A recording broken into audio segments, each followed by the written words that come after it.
Hello बच्चों, कैसे हैं आप बच्चों। आज हम पढ़ेंगे कक्षा 8 सामाजिक अध्ययन के अंतर्गत सामाजिक एवं राजनीतिक जीवन विषय का पहला अध्याय। आप देख सकते हैं यहाँ पर बच्चों, ये है आपका अध्याय 1 भारतीय संविधान। हम आपको बताएंगे इस पाठ से संबंधित प्रश्नों के उत्तर, लेकिन उससे पहले आइए डालते हैं एक नज़र इस पाठ पर।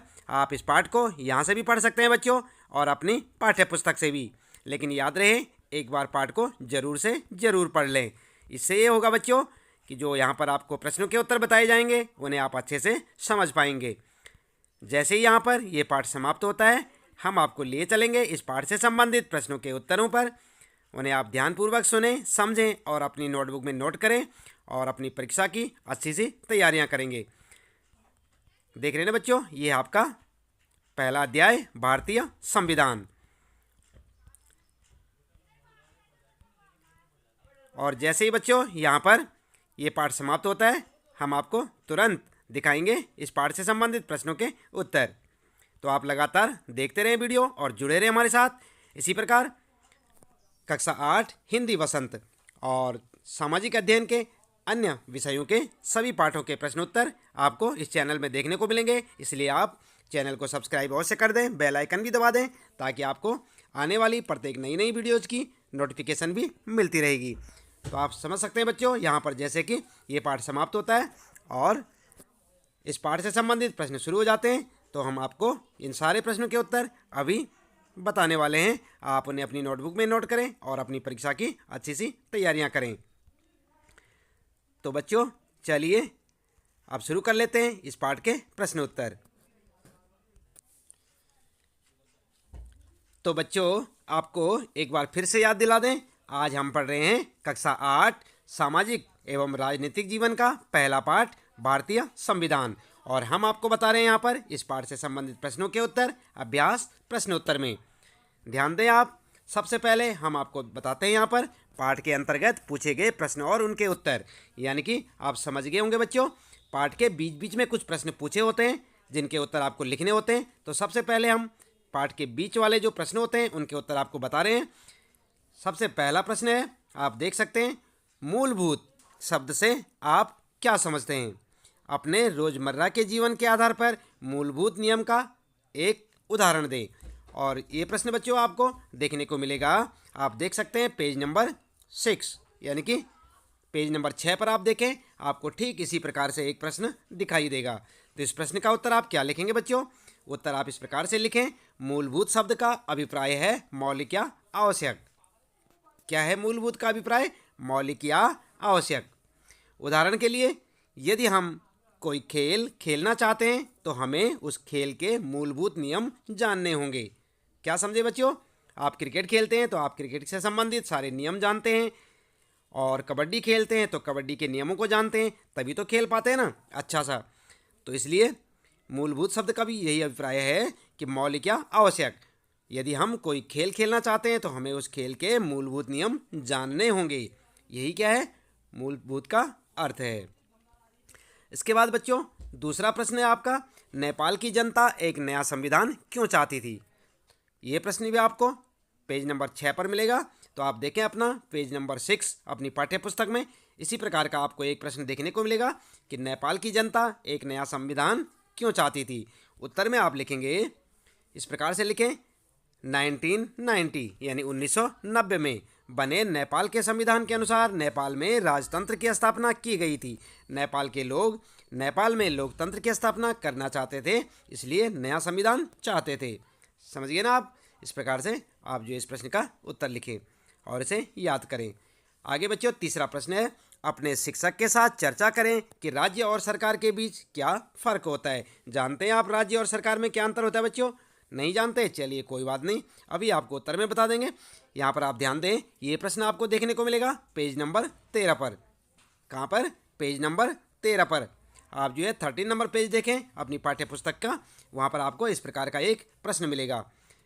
उत्तर में क्या लिखेंगे आप, उत्तर इस प्रकार से लिखें, राज्य और सरकार में अंतर। सबसे पहले आप हेडिंग डाल के लिखें राज्य। राज्य एक ऐसी राजनीतिक संस्था होती है जो निश्चित भूभाग में रहने वाले संप्रभु लोगों का प्रतिनिधित्व करती है, जैसे भारत राज्य, चीन राज्य आदि। क्या समझे। इस प्रकार से आप राज्य के बारे में लिख सकते हैं। उसके बाद सरकार क्या होती है बच्चों, सरकार के बारे में लिखेंगे। सरकार फिर हेडिंग डाल के लिखेंगे सरकार कानून बनाती है, उन्हें लागू करती है, सरकार को चुनावों के द्वारा बदला जा सकता है। तो इस प्रकार से आप राज्य और सरकार के बीच में क्या अंतर है ये समझ गए होंगे। इस प्रकार से आप देखें, ये तीसरा प्रश्न था आपका और उसका उत्तर आप इस प्रकार से लिख सकते हैं। एक बार राज्य लिखें हेडिंग डाल के उसके बारे में, फिर सरकार और उसके बारे में। चौथा प्रश्न बच्चों आप ध्यान देंगे, निम्नलिखित परिस्थितियों में कौन से मौलिक अधिकारों का उल्लंघन हो रहा है। और ये प्रश्न आपको मिलेगा 14 नंबर पेज पर। आप अपनी पाठ्य पुस्तक के 14 नंबर पेज पर देखें बच्चों, आप जो है और वहाँ पर जो है आपको इसी प्रकार का एक प्रश्न मिलेगा, निम्नलिखित परिस्थितियों में से कौन सा मौलिक अधिकारों का उल्लंघन हो रहा है। और 1 2 3 4 करके देखेंगे। यदि 13 साल का एक बच्चा कालीन के कारखाने में मजदूरी करता है तो कौन से कानून का उल्लंघन हो रहा है। नंबर दूसरा है, यदि किसी राज्य का कोई नेता दूसरे राज्यों के लोगों को अपने राज्य में काम करने से रोकता है। और तीसरा है यहाँ पर, यदि किसी जन समूह को राजस्थान में तेलुगु माध्यम का स्कूल खोलने की अनुमति नहीं दी जाती है। अगला है चौथा पॉइंट है यहाँ पर, यदि सरकार सशस्त्र बलों में कार्यरत किसी अधिकारी को इसलिए पदोन्नति नहीं दे रही है क्योंकि वह अधिकारी महिला है। तो यहाँ पर कौन, इन जो चार हैं आपके लिए 4 बिंदु हैं, चारों पर आपको ये देखना है कि कौन से अधिकार का हनन हो रहा है। तो उत्तर बच्चों आप इस प्रकार से लिखें, निम्नलिखित मौलिक अधिकारों का उल्लंघन हो रहा है। और किन का हो रहा है उल्लंघन, शोषण के विरुद्ध अधिकार का उल्लंघन हो रहा है। और दूसरे में लिखेंगे स्वतंत्रता के अधिकार का उल्लंघन हो रहा है। तीसरे में लिखेंगे सांस्कृतिक और शैक्षणिक अधिकार का उल्लंघन हो रहा है। और चौथे के बदले आप लिखेंगे समानता का अधिकार का उल्लंघन हो रहा है, क्योंकि महिला और पुरुष दोनों हमारे देश में समान समझे जाते हैं। तो इसलिए यहाँ पर जो है समानता का अधिकार का उल्लंघन हो रहा है। तो देख सकते हैं आप, इन 4 जो प्रश्न हैं आपके लिए, चारों प्रश्नों के पहला, दूसरा, तीसरा और चौथा, इनके उत्तर आप पहले के बदले में पहला लिखेंगे, दूसरे के बदले दूसरा, तीसरा, चौथा, इसी क्रम में आप उनके उत्तर लिख सकते हैं। अगला है बच्चों 5वां प्रश्न, यहाँ पर संविधान में मूल कर्तव्यों का भी उल्लेख किया गया है। अपने शिक्षक की सहायता से पता लगाएं कि वे कर्तव्य कौन से हैं और लोकतंत्र में नागरिकों द्वारा इन कर्तव्यों का पालन करना क्यों महत्वपूर्ण है।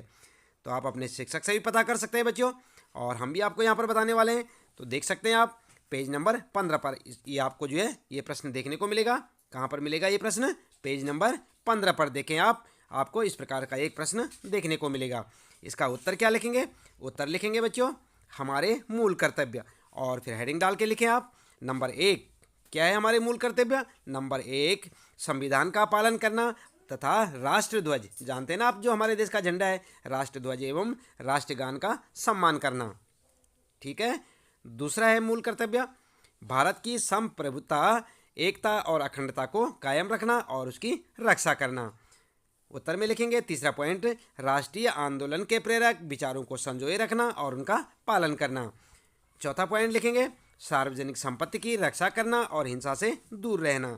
और 5वां लिखेंगे वैज्ञानिक दृष्टिकोण, मानववाद और ज्ञानार्जन तथा सुधार की भावना का विकास करना। ठीक है। तो इस प्रकार से आप जो अपने इस प्रश्न का 5वें प्रश्न का उत्तर लिख सकते हैं। ये आपका 5वां प्रश्न है बच्चों, और उसका उत्तर आप इस प्रकार से लिखें। इसके बाद यहाँ पर बात करते हैं बच्चों आगे। इसके बाद आप ध्यान दें बच्चों, यहाँ पर है आपके लिए चित्र आधारित प्रश्न। ध्यान दें कैसे प्रश्न है, चित्र आधारित प्रश्न। और पहला प्रश्न है, मॉनिटर अपनी शक्ति का किस तरह से दुरुपयोग कर रहा है।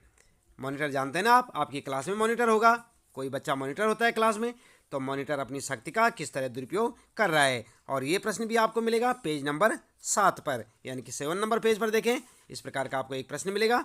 और इसमें आप इस प्रकार से वहीं पर आपको एक चित्र देखने को मिलेगा। इस प्रकार से आप एक चित्र बना सकते हैं बच्चों, साथ साथ देख रहे हैं ना आप यहाँ पर। तो इसी प्रकार का आपको अपनी पाठ्य पुस्तक में जो चित्र मिलेगा उसका जो है आप चाहे तो फोटो लगा सकते हैं, यहाँ पर फोटो स्टेट करके लगा सकते हैं, या किसी और तरह से अगर आप पेंसिल से बना सकते हैं तो आप चित्र बना के इसी प्रकार से इसे लिखेंगे। ठीक है। और इसके बाद अगला है बच्चों, यहाँ पर जो है उत्तर में लिखेंगे पहले आप, मॉनिटर एक दबंग किस्म का लड़का है, वह अपनी शिक्षिका की अनुपस्थिति में एक बेकसूर सहपाठी को तंग करता है तथा शिक्षिका के लौटने पर उसकी झूठी शिकायत भी करता है तथा उसे सजा दिलवाता है। तो इस प्रकार से आप अपने इस प्रश्न का उत्तर लिख सकते हैं मॉनिटर के बारे में। ध्यान रहे बच्चों, जैसे मैंने आपको बताया, ये चित्र आपको आपकी पाठ्य पुस्तक यानी कि सामाजिक एवं राजनीतिक जीवन के पेज नंबर 7 पर देखने को मिल जाएगा, यानी इसी पाठ के अंतर्गत। इसके बाद अगला जो है दूसरा प्रश्न है बच्चों, नीचे दी गई किस परिस्थिति में मंत्री को अपनी सत्ता के दुरुपयोग का दोषी कहा जाएगा। तो यहाँ पर देख सकते हैं आप, कह खा गया करके दे रखें। जब वह ठोस तकनीकी कारणों से अपनी मंत्रालय की किसी परियोजना को नामंजूर कर देता है, या फिर ख वाला है जब वह अपने पड़ोसी को अपने सुरक्षा कर्मियों से पिटवाने की धमकी देता है, या फिर ग वाला है जब वह थाने में फ़ोन करके पुलिस अधिकारियों पर दबाव डालता है कि उसके किसी दोषी रिश्तेदार के खिलाफ FIR दर्ज न की जाए। तो आप देख रहे हैं ये आपका प्रश्न काफ़ी लंबा प्रश्न है और दूसरा प्रश्न है, और इसका उत्तर आप क्या लिखेंगे? उत्तर आप लिखेंगे ख वाला जब वह अपने पड़ोसी को अपने सुरक्षा कर्मियों से पिटवाने की धमकी देता है। ठीक है, और ग वाला भी आपका सही है, जब वह थाने में फ़ोन करके पुलिस अधिकारियों पर दबाव डालता है कि उसके किसी दोषी रिश्तेदार के खिलाफ FIR दर्ज ना की जाए। तो इस प्रकार से आप अपना उत्तर लिख सकते हैं इस प्रश्न का उत्तर। इसके बाद बच्चों अगला है तीसरा प्रश्न यहाँ पर आपका, और यहाँ पर है उपरोक्त चित्रकथा के अंतर्गत पट्ट में कौन से लोग अल्पसंख्या में हैं, बहुसंख्यक गुट द्वारा लिए गए फैसलों से या अल्पसंख्यक गुट किस तरह दबाया जा रहा है। तो इस प्रश्न को आप देख सकते हैं पेज नंबर 8 पर। कहाँ पर देखेंगे बच्चों?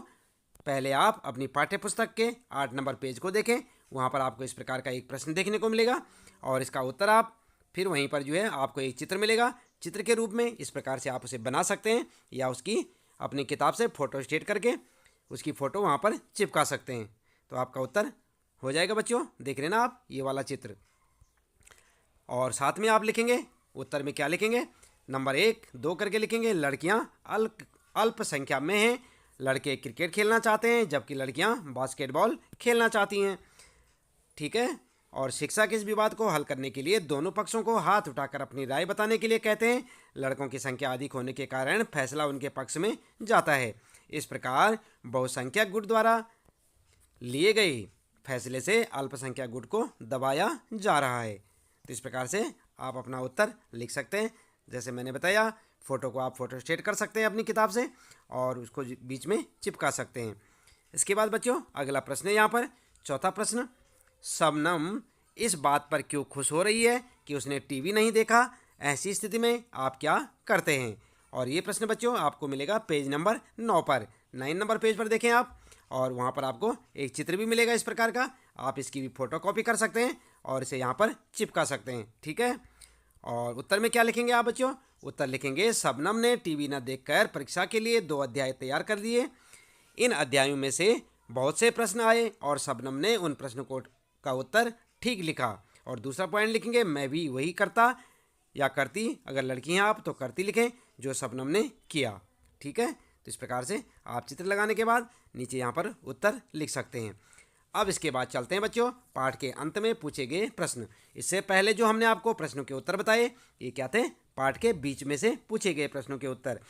अब यहाँ से शुरू हो जाते हैं पाठ के अंत में। आप देख सकते हैं जहाँ पर आपका पाठ समाप्त हो जाता है उसके अंत में कुछ प्रश्न जो है दिए हुए हैं। पाठ के अंत में पूछे गए प्रश्नों के उत्तर हम आपको यहाँ पर बता रहे हैं। ध्यान दें बच्चों, पहला प्रश्न है किसी लोकतांत्रिक देश को संविधान की ज़रूरत क्यों पड़ती है।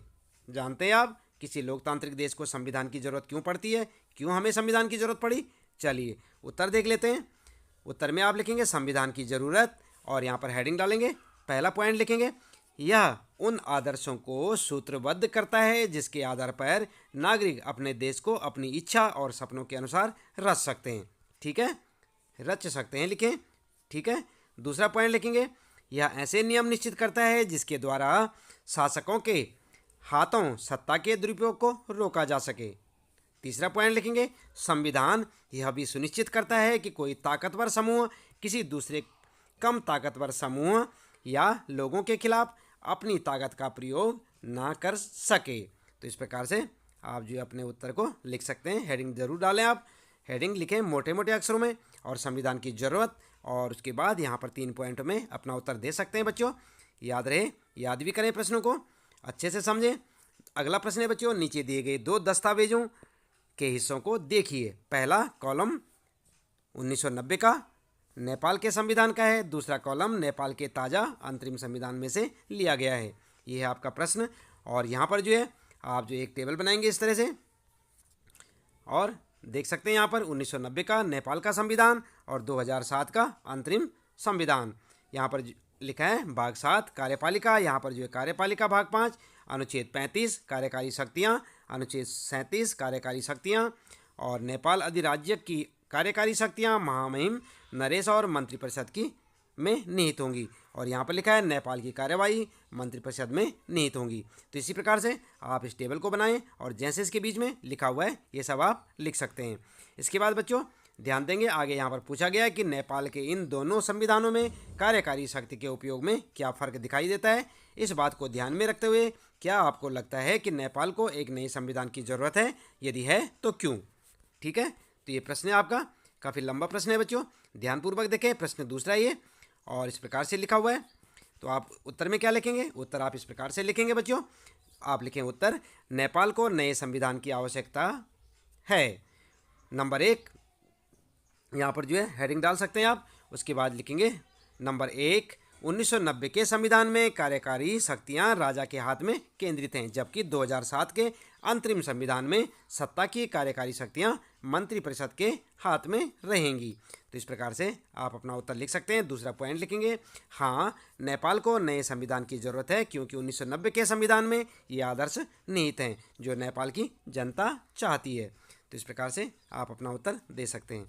बात करते हैं बच्चों, यहाँ पर तीसरा प्रश्न है ये, अगर निर्वाचित प्रतिनिधियों की शक्ति पर कोई अंकुश न होता तो क्या होता। उत्तर क्या लिखेंगे आप, उत्तर लिखें अगर शक्ति पर कोई अंकुश नहीं हो तो उसके बाद हेडिंग डाल के लिखें नंबर 1 नंबर 2 करके। नंबर 1, निर्वाचित प्रतिनिधि शक्तियों का दुरुपयोग करते तथा अपनी मनमानी करते। दूसरा पॉइंट लिखें बच्चों, वे किसी को भी डराने धमकाने और दबाने की कोशिश करते और अल्पसंख्यकों की उपेक्षा करते। तीसरा पॉइंट लिखेंगे, वे अपने निर्णय जनता पर जबरदस्ती थोपते जिस कारण से नागरिक अपने अधिकारों व स्वतंत्रताओं का उपयोग नहीं कर पाते। तो इस प्रकार से आप अपना उत्तर लिख सकते हैं इस तीसरे प्रश्न का। ध्यान दें बच्चों। और उसके बाद चौथा प्रश्न है यहाँ पर आपके लिए, निम्नलिखित स्थितियों में अल्पसंख्यक कौन हैं। इन स्थितियों में अल्पसंख्यकों के विचारों का सम्मान करना क्यों महत्वपूर्ण है, इसका एक एक कारण बताइए। आई बात समझ में बच्चों। और यहाँ पर आप देख सकते हैं क्या क्या गया करके दिया हुआ है। एक स्कूल में 30 शिक्षक हैं और उनमें से 20 पुरुष हैं। और ख है, एक शहर में 5% लोग बौद्ध धर्म को मानते हैं। और ग वाला है यहाँ पर, एक कारखाने के भोजनालय में 80% कर्मचारी शाकाहारी हैं। और घ वाला है, यहाँ पर देख सकते हैं घ में 50 विद्यार्थियों की कक्षा में 40 विद्यार्थी संपन्न परिवारों से हैं। तो आप क्या करेंगे, उत्तर में लिखेंगे बच्चों। उत्तर आप इस प्रकार से लिखें पॉइंट बनाकर। नंबर 1, महिलाएं अल्पसंख्यक हैं। महिलाओं के विचारों का सम्मान करना महत्वपूर्ण है क्योंकि वे भी पुरुषों के बराबर योग्यता रखती हैं एवं स्कूल में पुरुषों के बराबर ही भूमिका निभाती हैं, है ना बच्चों। उसके बाद दूसरा जो है पॉइंट लिखेंगे, बौद्ध अल्पसंख्यक हैं, उनके विचारों का सम्मान करना महत्वपूर्ण है क्योंकि भारत में धर्मनिरपेक्षता का पालन किया गया है, इसलिए प्रत्येक समुदाय को अपनी संस्कृति की रक्षा और विकास करने का अधिकार है। तीसरा पॉइंट लिखें, मांसाहारी अल्पसंख्यक हैं, उनके विचारों का सम्मान करना महत्वपूर्ण है क्योंकि प्रत्येक व्यक्ति को अपनी पसंद चुनने का अधिकार है। ठीक है। और चौथा पॉइंट लिखें बच्चों, गरीब परिवार के विद्यार्थी अल्पसंख्यक हैं, उनके विचारों का सम्मान करना महत्वपूर्ण है क्योंकि सभी विद्यार्थियों को समान अवसर दिए जाने चाहिए ताकि प्रतिभा का विकास हो सके। तो देख रहे हैं ना आप, थोड़ा लंबा चौड़ा उत्तर है इसका, इस प्रश्न का। तो आप इस प्रश्न को जैसे देख सकते हैं बच्चों, ये चौथा प्रश्न है और इसके जो है अलग अलग टुकड़े हैं यहाँ पर खंड में देख सकते हैं आप क्या क्या गया गया में। उत्तर भी आप इस प्रकार से पॉइंटों में लिख सकते हैं और इन्हें याद करें बच्चों। अगला पांचवा प्रश्न है यहाँ पर, नीचे दिए गए बाएं कॉलम में भारतीय संविधान के मुख्य आयामों की सूची दी गई है। दूसरे कॉलम में प्रत्येक आयाम के सामने 2 वाक्यों में लिखिए कि आपकी राय में यह आयाम क्यों महत्वपूर्ण है। तो इस प्रकार से आप देख सकते हैं बच्चों, वहाँ पर एक टेबल बनी होगी और उत्तर में क्या लिखेंगे आप, उत्तर लिखेंगे पॉइंट करके। नंबर 1, संघवाद में 3 स्तर की सरकारें होती हैं तथा तीनों स्तर की सरकारें के अधिकार क्षेत्र अलग अलग होते हैं। दूसरा पॉइंट लिखें बच्चों, सरकार के तीनों अंगों विधायिका, कार्यपालिका तथा न्यायपालिका के बीच शक्तियों का बंटवारा। ध्यान दें बच्चों, उत्तर में इस प्रकार से लिखें। ठीक, आप संघवाद में 3 स्तर की सरकारें होती हैं तथा तीनों स्तर की सरकारों के अधिकार क्षेत्र अलग अलग होते हैं। दूसरा पॉइंट लिखेंगे, सरकार के तीनों अंगों विधायिका, कार्यपालिका तथा न्यायपालिका के बीच शक्तियों का बंटवारा इस प्रकार किया गया है कि कोई अंग अपनी शक्ति का दुरुपयोग ना कर सके। आई बात समझ में। और तीसरा है यहाँ पर, तीसरा पॉइंट आपके लिए, मौलिक अधिकार देश के सभी नागरिकों को राज्य की सत्ता के मनमाने और निरंकुश इस्तेमाल से बचाने के लिए दिए गए हैं। चौथा पॉइंट लिखें बच्चों, देश के सभी वयस्क नागरिकों को अपने प्रतिनिधि चुनने का अधिकार दिया गया है। आई बात समझ में। तो इस प्रकार से आप अपने इस प्रश्न का उत्तर लिख सकते हैं। 5वां प्रश्न है आपका, और यहाँ पर जो है उत्तर में आप एक एक पॉइंट करके अच्छे से लिखें और उन्हें याद करें। अगला प्रश्न है बच्चों, छठा प्रश्न है, इस नक्शे में निम्नलिखित देशों पर रंग भरें। और कौन कौन से देश हैं आप देख सकते हैं, यहाँ पर नीचे दिया हुआ है। कह है भारत को लाल रंग से भरें, नेपाल को हरे रंग से भरें और बांग्लादेश को पीले रंग से भरें। ठीक है, अपने आप उत्तर जो है स्वयं आपको करना होगा। देख रहे ना आप यहाँ पर। इसके बाद जो है उत्तर को आपने छात्र स्वयं करें, तो उत्तर आप जो है स्वयं कर सकते हैं। तो देख सकते हैं बच्चों, इस प्रकार का एक मैप ले लें आप मार्केट से, और जो जो यहाँ पर बता रखे हैं जिस कलर में आपने करना है उस कलर में यहाँ पर बता रखा है कि भारत को लाल रंग में, नेपाल को हरे रंग में और बांग्लादेश को पीले रंग से आपने दिखाना है। तो बच्चों, इस प्रश्न के साथ ही इस पाठ से संबंधित प्रश्नों के उत्तर यहाँ पर समाप्त होते हैं। उम्मीद है कि आपको सारे प्रश्नों के उत्तर अच्छे से समझ आए होंगे, और इसी प्रकार आप लगातार जुड़े रहे हमारे साथ, देखते रहे अपने सारे सवालों के उत्तर। और कक्षा 8 हिंदी वसंत और हिंदी व्याकरण से संबंधित सभी पाठों को पढ़ने के लिए भी आप लगातार हमारे साथ जुड़े रहें। और इसके बाद मिलते हैं फिर अगली वीडियो में। तब तक के लिए लेते हैं आपसे विदा बच्चों। आपका दिन शुभ हो।